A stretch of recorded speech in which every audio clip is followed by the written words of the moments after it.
What's up, GoPo students? It's Mr. Smith, and Your Weekly Dress topic today is congressional legislative powers.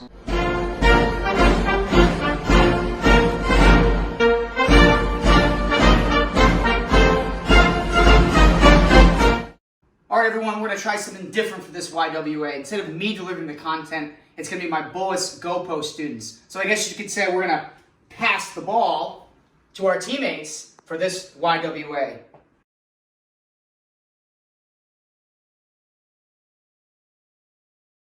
Hi, I'm going to be talking about the legislative power of making laws. So here's some key text that I found about this. So the text says, every bill which shall have passed the House of Representatives and the Senate shall, before it become a law, be presented to the President of the United States. If he approve, he shall sign it, but if not, he shall return it with his objections to the House in which it shall have originated, who shall enter the objections at large on their journal and proceed to reconsider it. If after such reconsideration 2/3 of the House shall agree to pass the bill, it shall be sent together with the objections to the other House, by which it shall likewise be reconsidered, and if approved by 2/3 of that House, it shall become a law. So this pretty much means that all bills must be sent to the President. They have the power to sign or veto the bill. If the President decides to veto the bill, it's sent back to the House. The House can then choose to rewrite it, or they can choose to override the President's decision. If 2/3 of the House vote in favor of the bill, then it becomes a law. Or if the President were to sign it, it would then become a law. This is important to the U.S. government because it stops giving one person or group too much power. A law needs to be approved by many people first. This all has to do with checks and balances. While it is the legislative branch power to make the laws, many people have to approve of them before they can become laws. Before a law is passed, it's called a bill. The bill has to be voted on by either 2/3 of the House or the President. But it has to go through a lot more people before it can even get voted on. It needs to be written, rewritten, tweaked, and then rewritten again before it's just right. If it's then vetoed by both the House and the President, it's just scrapped and they start again.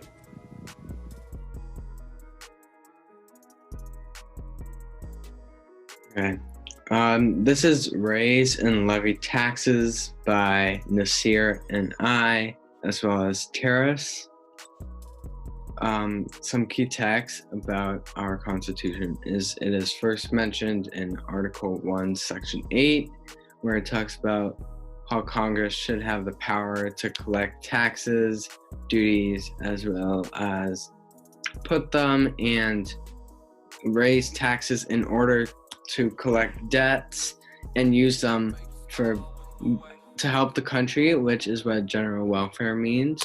So for our analysis / explanation of the power, we came up with that Congress is allowed to raise taxes, and especially on goods, which can be food and building materials, but they cannot charge more from one state to another, and they are also allowed to go into debt in order to pay for government programs and services.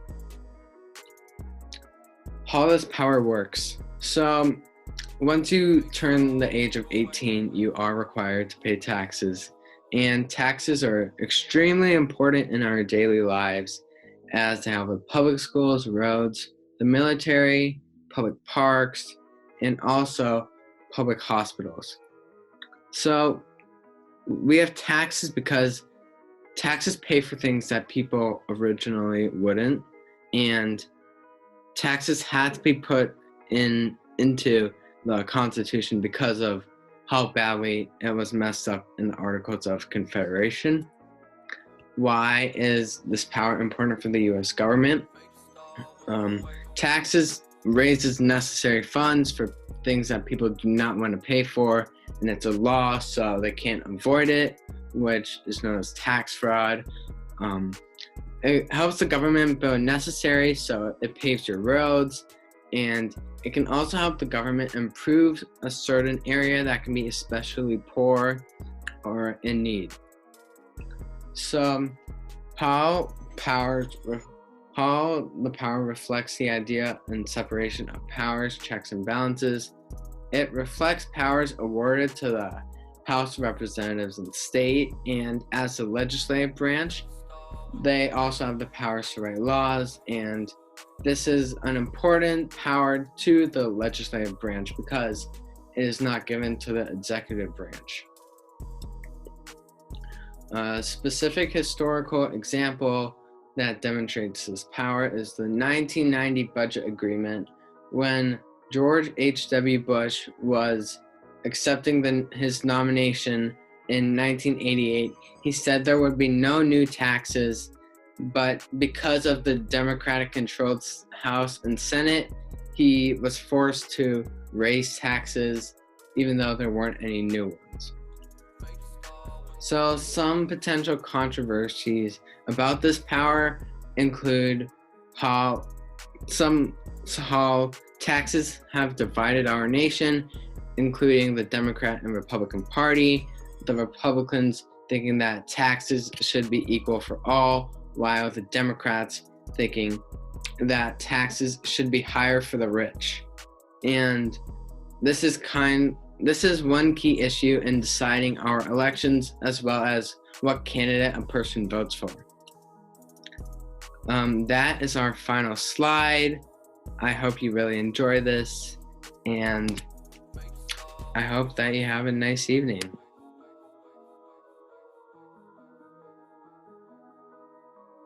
Hi, we are presenting Congress's powers regarding the federal budget. So this is first referred to in Article 1, Section 8, Clause 2, where it states, to borrow money on the credit of the United States, and later in Article 1, Section 9, Clause 7, a regular statement and account of the receipts and expenditures of all public money shall be published from time to time. So first, how does the federal budget power works? The budget of the government starts as the proposal of the president to the Congress, in which he suggests a spending amount for the next fiscal year starting on October 1st. Then after the budget is proposed, is then passed to the Congress to be approved and modified. The Congress holds the budget resolution that then questions each agency and request about the requested budget. Then they put all the totals into a budget, and the amounts are debated among the upper and lower houses. The appropriation committee then makes final calculations on all the budget. And ultimately, the federal budget goes through many committees and hearings before it can be set and approved. Why is the federal budget important for the U.S. government? The power to prepare the federal budget is important to the government because it funds all the necessary services of the government, such as education, defense, energy, and health.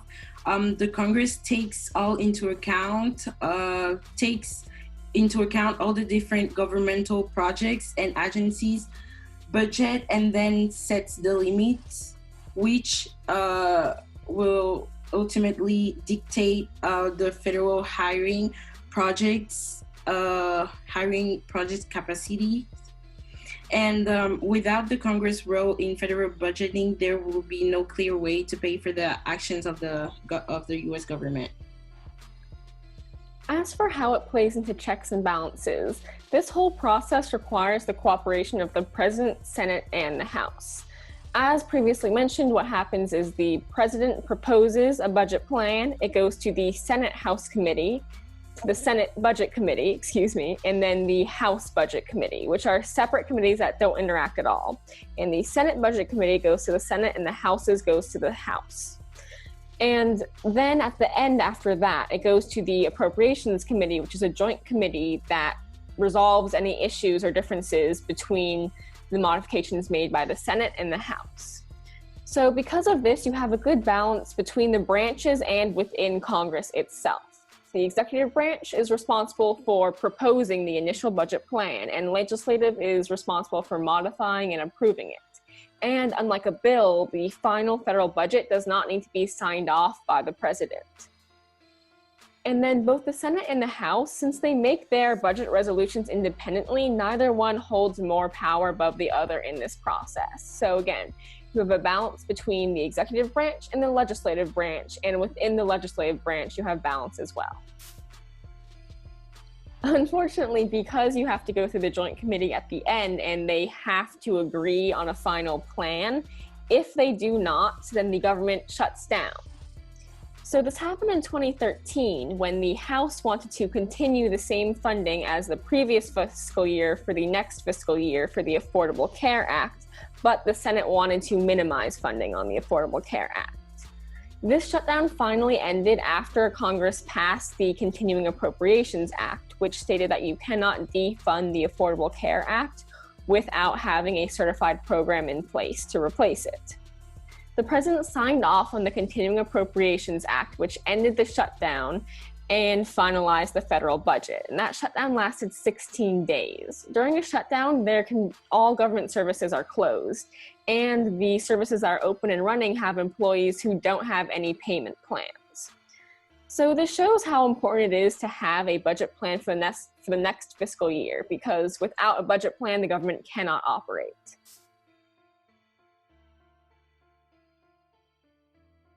So we researched the power to declare war, which was in the U.S. Constitution, Article 1, Section 8, Clause 1.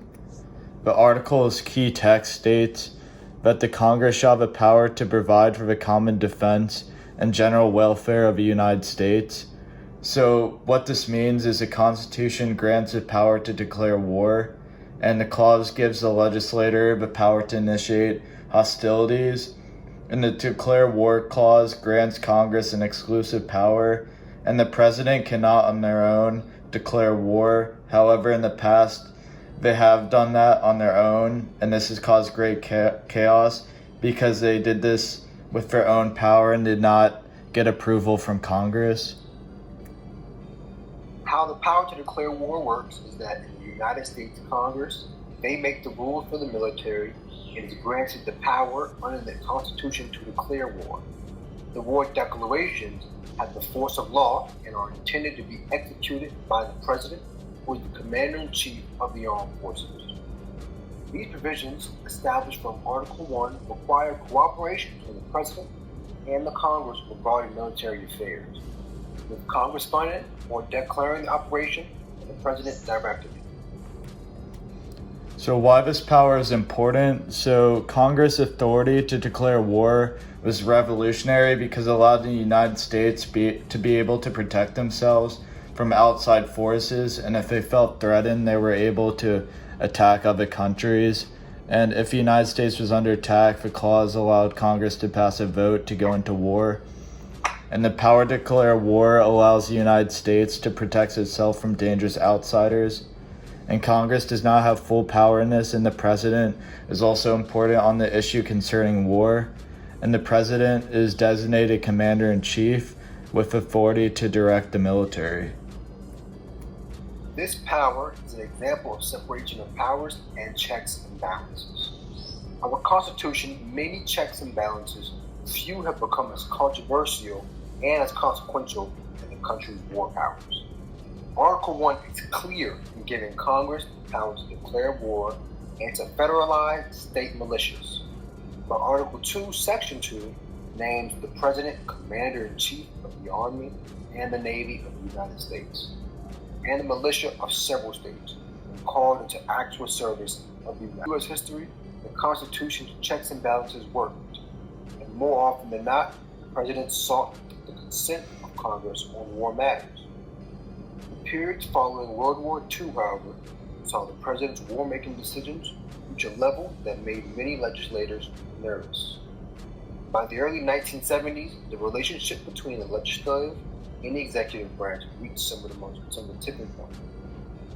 After the Kennedy, Johnson, and Nixon administration had nearly spent a decade sending U.S. troops to Southeast Asia without congressional approval. So a historical event relating to declaring war was Japan in 1941, and there was 5 events where the U.S. declared war, but I thought this was significant, and on December 8th, 1941, President Franklin Delano Roosevelt addressed the nation in a joint session in the House of Chambers and asked Congress to declare war against Japan in a response to this surprise attack against American naval facilities around Pearl Harbor. And voting occurred to go to war with Japan, and all the voting was approved and they were able to go to war. So the United States Congress declared war on the Empire of Japan in response to their attack. There have been many controversies/abuses in our American government. In modern times, presidents have used military force without formal declarations or express consent from Congress on multiple occasions. For example, President Truman ordered U.S. forces into combat in Korea. President Reagan ordered the use of military forces in, among other places, Libya, Grenada, and Lebanon. President George H.W. Bush directed an invasion of Panama to top the government of Manuel Noriega. President Obama used airstrikes to support the ouster of Muammar Gaddafi in Libya. World Power Resolution requires the President to communicate to Congress while sending troops within 48 hours. Further, the statute requires the President to move all troops after 60 days if Congress has not granted an extension. So the success story, the battle against Japan, which we talked about earlier, how that related to the declaring war. The battle against Japan was a success story, and this was because it was the first major U.S. victory against Japan. It was a turning point in the war. So by shifting the balance of the naval power in the Pacific, Midway allowed U.S. forces to take the offensive for the first time. So this shows how declaring war can be a success.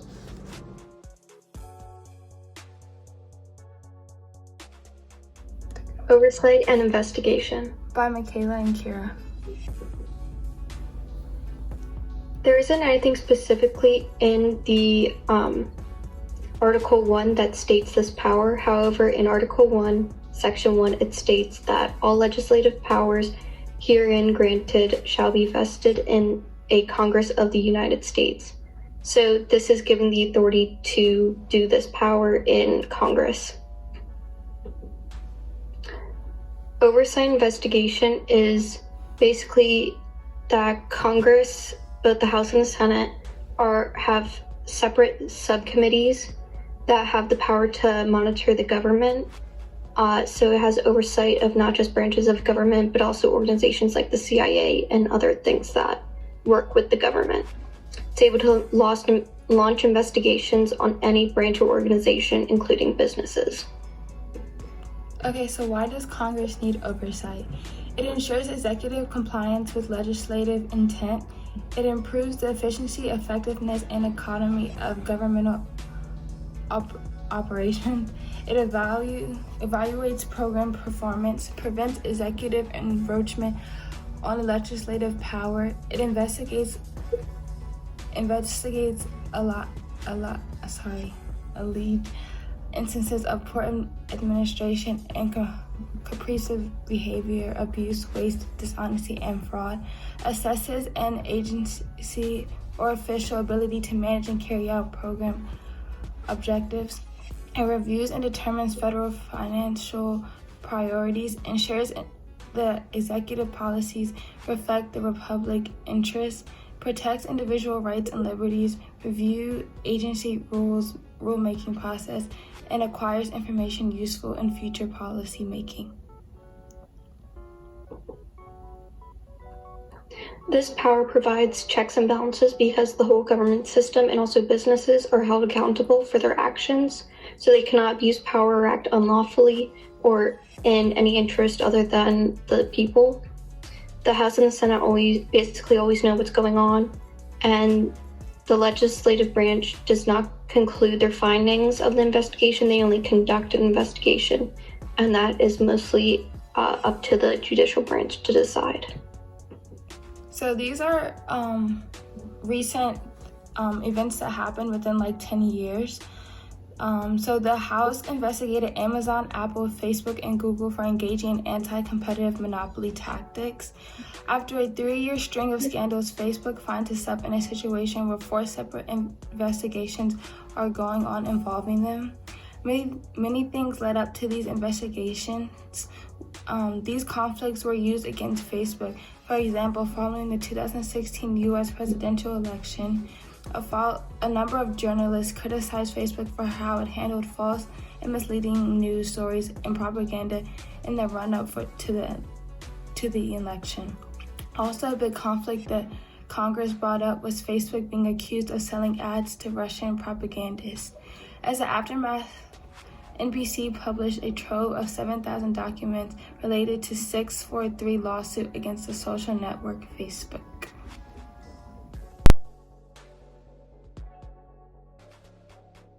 Approving treaties by me and Martine.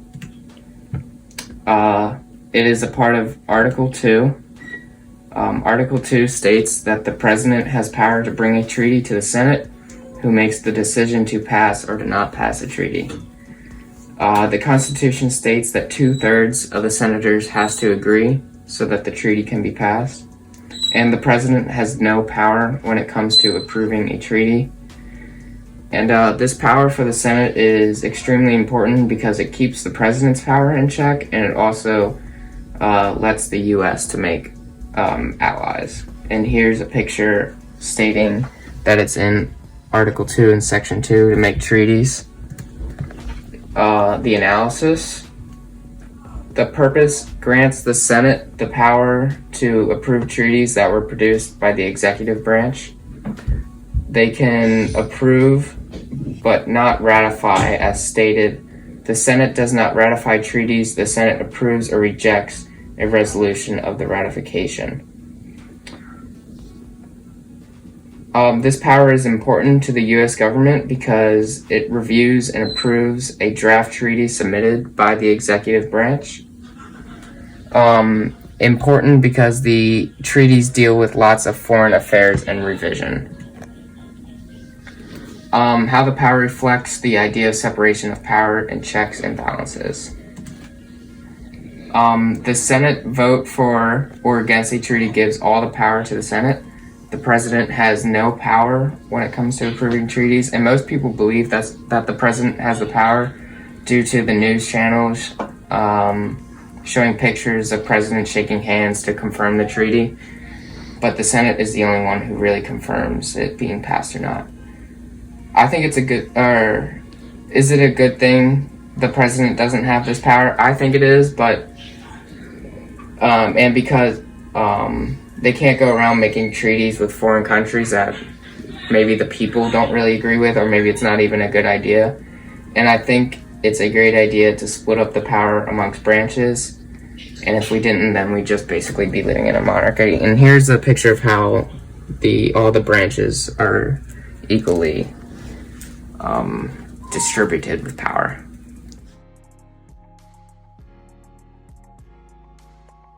Okay, so our presentation is on the impeachment and trying of the federal officers.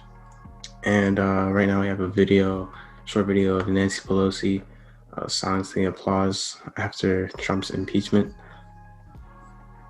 The yeas are 230, the nays are 197, present is 1. Article 1 is adopted. The question is on adoption of Article 2. The question is on the adoption of Article 2. Those in favor say aye. Those opposed, nay. The ayes have it. The ayes have it. As Speaker of the House, I solemnly and sadly open the debate on the impeachment of the President of the United States. If we do not act now, we would be derelict in our duty. It is tragic that the President's reckless actions make impeachment necessary. He gave us no choice. Sadly, the American people have witnessed further wrongs of the President, which necessitate the second article of impeachment, obstruction of Congress. When the president's wrongdoing was revealed, he launched an unprecedented, indiscriminate, and categorical campaign of defiance and obstruction. Never before in the history of our nation have we seen a president declare and act as he is above the law. The president goes even so far as to say and act on this absurdity when he says, Article 2 says I can do whatever I want. No, it doesn't. Powers that the House of Representatives and the Senate have are different. The House of Representatives, they can impeach the vice president, the president, or any civil officer of the United States of America.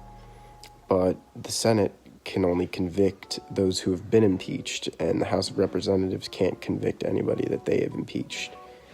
And so the reasons for possible impeachment include treason, bribery, or any other crimes of the high order. An example of impeachment in our United States, although we've talked about President Donald Trump a lot, and I think we're tired of hearing everything about him. But our 42nd president, Bill Clinton, he was accused of obstruction of justice and lying under oath, and this was due to a possible sexual misconduct with Monica Lewinsky when at the time she was an intern at the White House. And it's not illegal to hide up the fact that he was having an affair. The illegal part of it was that he lied under oath and tried to cover up what he did from the government and the people of the United States. And he was investigated and he was brought in front of the House of Representatives, and they did impeach him, but since Senate is the one to convict, they did not convict him, and he continued to serve his second term as the President of the United States throughout January of 2001.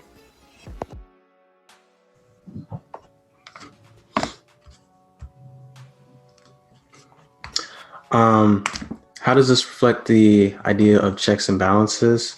The power to impeach and try federal officers is a direct example of checks and balances in the U.S. legal system. Quote from Article 1, Section 2. It states that only House of Representatives holds the power of impeachment. House members may charge a president, vice president, or any civil officer of the United States with treason, bribery, or other high crimes and misdemeanors. And right here, this really shows that no one is above the law. Everybody can be put into check, and even the highest ranking officials can and will be held accountable and are subject to removal from office. Some controversies about power of impeachment. Sometimes people argue against the alleged abuse of powers that lead to impeachment. Republicans argued that Donald Trump was innocent, and that Democrats built their case on hearsay and conjecture. Another controversy is that removing a president from office is undemocratic. It's unfair.